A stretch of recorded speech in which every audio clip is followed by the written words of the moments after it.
Hitler A dictator first ಕನ್ನಡಕ್ಕೆ ಸ್ವಾಗತ. ನಾನು ಉಮರ್ ಫಾರೂಕ್.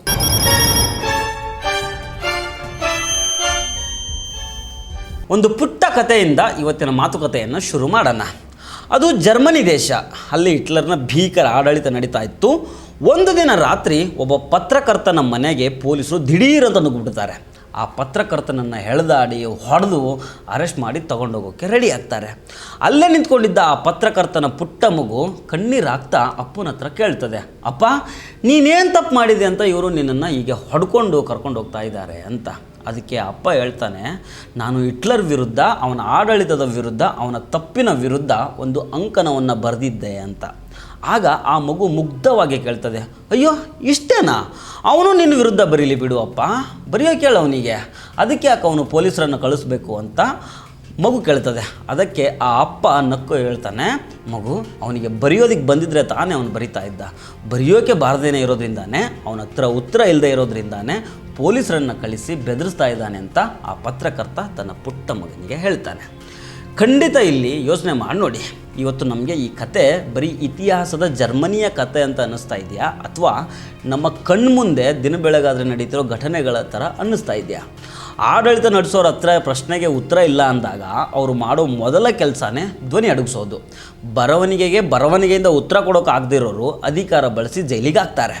ಹಿಟ್ಲರ್ ಅಧಿಕಾರಕ್ಕೆ ಬಂದ ತಕ್ಷಣ ಮಾಡಿದ್ದೇನು ಗೊತ್ತಾ? ಅವನು ದೇಶದ ಅತಿ ದೊಡ್ಡ ಪತ್ರಿಕೆಗಳನ್ನು, ರೇಡಿಯೋಗಳನ್ನು ತನ್ನ ಕೈಗೆ ತಗೊಂಡ.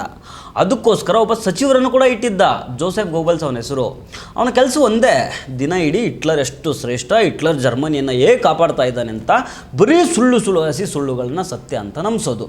ಯಾರಾದರೂ ಸರ್ಕಾರದ ತಪ್ಪನ್ನು ಎತ್ತಿ ತೋರಿಸಿದರೆ ಅವರನ್ನು ದೇಶದ್ರೋಹಿಗಳು ಅಂತ ಕರೆಯೋದು.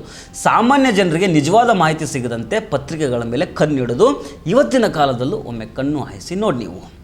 ಪ್ರಶ್ನೆ ಕೇಳಬೇಕಾದ ಮುಖ್ಯ ವಾಹಿನಿಯ ಮಾಧ್ಯಮಗಳು ಇವತ್ತೇನು ಮಾಡ್ತಾ ಇದ್ದಾವೆ? ಜನರ ನಿಜವಾದ ಸಮಸ್ಯೆಗಳಾದ ಉದ್ಯೋಗ, ಬೆಲೆ ಏರಿಕೆ, ಶಿಕ್ಷಣದ ಬಗ್ಗೆ ಚರ್ಚೆ ಮಾಡ್ತಾ ಇದ್ದಾವಾ? ಇಲ್ಲವೇ ಇಲ್ಲ. ಬೆಳಗ್ಗೆಯಿಂದ ರಾತ್ರಿವರೆಗೆ ಅಧಿಕಾರದಲ್ಲಿರೋರ ಭಜನೆ ಮಾಡೋದೇ ಕೆಲಸ ಆಗಿಬಿಟ್ಟಿದೆ ಇವತ್ತಿನ ಮಾಧ್ಯಮಗಳಿಗೆ. ಈ ಟಿ ವಿ ಚಾನಲ್ಗಳು ದೇಶದ ನೈಜ ಸ್ಥಿತಿಯನ್ನು ಮರೆಮಾಚಿ ಜನರಲ್ಲಿ ಭಾವನಾತ್ಮಕ ವಿಚಾರಗಳನ್ನು ಇಟ್ಕೊಂಡು ಜಗಳ ಹಚ್ಚೋ ಕೆಲಸ ಮಾಡ್ತಾ ಇದ್ದಾವೆ. ಬದುಕಿನ ಮೇಲೆ ಡಿಬೇಟ್ ಮಾಡ್ರಪ್ಪ ಅಂದರೆ ಹಿಂದೂ ಮುಸ್ಲಿಮ್ ಅನ್ನೋ ಭಾವನಾತ್ಮಕ ವಿಷಯಗಳನ್ನು ಇಟ್ಕೊಂಡು ಡಿಬೇಟ್ ಮಾಡ್ತಾ ಇದ್ದಾವೆ. ಯಾರಾದರೂ ಸ್ವತಂತ್ರವಾಗಿ ಪ್ರಶ್ನೆ ಕೇಳಿದರೆ, ಎಕ್ಸಾಂಪಲ್ ಯೂಟ್ಯೂಬರ್ಸ್ ಅಥವಾ ಸಣ್ಣ ಪತ್ರಕರ್ತರು ಧ್ವನಿ ಎತ್ತಿದರೆ ತಕ್ಷಣ ಅವರ ಮನೆಗೆ ತನಿಖಾ ಸಂಸ್ಥೆಗಳು ಬರ್ತವೆ, ಪೊಲೀಸರು ನೋಟಿಸ್ ಕೊಡ್ತಾರೆ. ಇದು ಹಿಟ್ಲರ್ ಕಾಲದ ತಂತ್ರಕ್ಕಿಂತ ಬೇರೆ ಏನಾದರೂ ಅನ್ನಿಸ್ತಾ ಇದೆಯಾ ನಿಮಗೆ? ಸರ್ವಾಧಿಕಾರಿಗಳ ಅತಿ ದೊಡ್ಡ ಲಕ್ಷಣ ಏನಿರುತ್ತೆ ಗೊತ್ತಾ? ಅವರಿಗೆ ನಾನೇ ಸತ್ಯ, ನನ್ನ ಮಾತೇ ಅಂತಿಮ ಅನ್ನೋ ಅಹಂಕಾರ ಇರುತ್ತೆ. ಹಿಟ್ಲರ್ ಜರ್ಮನಿಯಲ್ಲಿ ತಾನು ಮಾಡಿದ್ದೇ ಸರಿ ಅಂತ ತೋರಿಸ್ಕೊಳ್ಳೋಕ್ಕೆ ಜನರ ಮಧ್ಯೆ ದ್ವೇಷದ ಬೀಜ ಬಿತ್ತಿದ. ದೇಶದ ಎಲ್ಲ ಸಮಸ್ಯೆಗಳಿಗೂ ಒಂದು ನಿರ್ದಿಷ್ಟ ಸಮುದಾಯನೇ ಕಾರಣ ಅಂತ ಜನರ ತಲೆಯಲ್ಲಿ ತುಂಬುದ.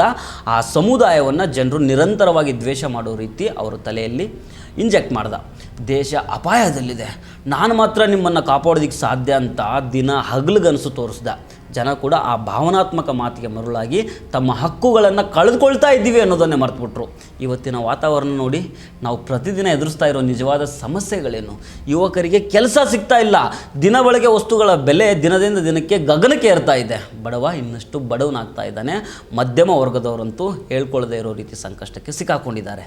ಆದರೆ ಅಧಿಕಾರದಲ್ಲಿರೋರು ಇದರ ಬಗ್ಗೆ ಮಾತಾಡ್ತಾರಾ?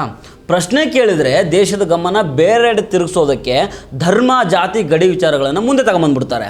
ಬೆಲೆ ಏರಿಕೆ ಬಗ್ಗೆ ಕೇಳಿದ್ರೆ ದೇಶಕ್ಕಾಗಿ ಇಷ್ಟು ಸಹಿಸ್ಕೊಳ್ಳೋದಕ್ಕಾಗೋದಿಲ್ವಾ ಅಂತ ಕೇಳ್ತಾರೆ. ಉದ್ಯೋಗದ ಬಗ್ಗೆ ಕೇಳಿದರೆ ನಿಮ್ಮ ದೇಶಭಕ್ತಿ ತೋರಿಸಿ ಅಂತ ನಮಗೆ ಪ್ರಶ್ನೆ ಮಾಡ್ತಾರೆ. ಅಂದರೆ ಹಿಟ್ಲರ್ ಅವತ್ತು ಜರ್ಮನಿಯಲ್ಲಿ ಏನು ತಂತ್ರ ಬಳಸಿದ್ನೋ ಅದೇ ವಿಭಜಿಸಿ ಆಳುವ ತಂತ್ರ ಇವತ್ತು ನಮ್ಮ ಕಣ್ಣೆದುರು ನಡೀತಾ ಇದೆ. ಆ ಜರ್ಮನಿಯ ಹಿಟ್ಲರು ನೇರವಾಗಿ ಪ್ರಜಾಪ್ರಭುತ್ವವನ್ನು ರದ್ದು ಮಾಡಿರಲಿಲ್ಲ.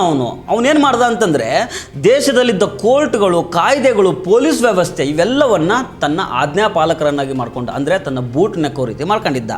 ಕೋರ್ಟ್ಗಳು ಹಿಟ್ಲರ್ಗೆ ಬೇಕಾದಂತೆ ತೀರ್ಪು ಕೊಡೋದಕ್ಕೆ ಶುರು ಮಾಡಿದ್ವು. ಪೊಲೀಸರು ದೇಶದ ಜನರನ್ನು ಕಾಯೋದು ಬಿಟ್ಟು ಹಿಟ್ಲರ್ನ ಪೀಠ ಕಾಪಾಡೋಕ್ಕೆ ನಿಂತ್ಕೊಂಡ್ರು. ಇವತ್ತಿನ ನಮ್ಮ ಸ್ಥಿತಿ ಹೇಗಿದೆ?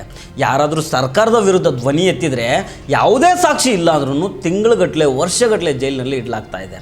ಸರ್ಕಾರವನ್ನು ಬೆಂಬಲಿಸುವವರಿಗೆ ಒಂದು ನ್ಯಾಯ, ಪ್ರಶ್ನೆ ಕೇಳೋರಿಗೆ ಇನ್ನೊಂದು ನ್ಯಾಯ. ಸ್ವತಂತ್ರವಾಗಿ ಕೆಲಸ ಮಾಡಬೇಕಾದ ತನಿಖಾ ಸಂಸ್ಥೆಗಳು ಇವತ್ತು ಆಡಳಿತ ಪಕ್ಷದ ಕೈಗೊಂಬೆ ರೀತಿ ಕೆಲಸ ಮಾಡ್ತಾ ಇದ್ದಾವೆ.